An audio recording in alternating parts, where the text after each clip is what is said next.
5:55. Now, some people would do anything for love, including commit fraud. Really? Yeah. You guys take a listen to this. This story is crazy. The career of a successful clarinet player in Canada was sabotaged by his girlfriend, now his ex-girlfriend. He says he trained his entire life to study under one of the best teachers in the world, and he auditioned for a scholarship. To do that, cue the girlfriend. His girlfriend at the time hacked his email, responded to the acceptance letter as him, and turned down the offer. Oh. She then goes a step further, sends him a fake rejection letter. Now, he had no idea until he ran into the musician he was supposed to study with.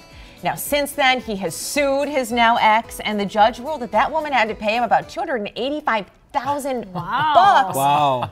Yeah, I mean, I think that's deserved. Exactly. He may never collect his damages because she has disappeared, won't respond to anyone, and has blocked him on all social media. Oh my gosh. What a terrible human being. Exactly. I mean, clarinet players only get so many chances for a break, and then it comes along. Exactly. And then she blows it for him. Totally does. But you guys, there is some good news. He now does play with the Toronto Symphony. Oh, good. So it did wind up like turning out for him. Yeah. Thank God she's out of his life. Well, she spent all that time creating this elaborate plan. Yeah. Don't you have something better to do with their time? Apparently No, not. she's got to keep her man, so that's important. Well, that's my not going gosh. to work with an attitude like that.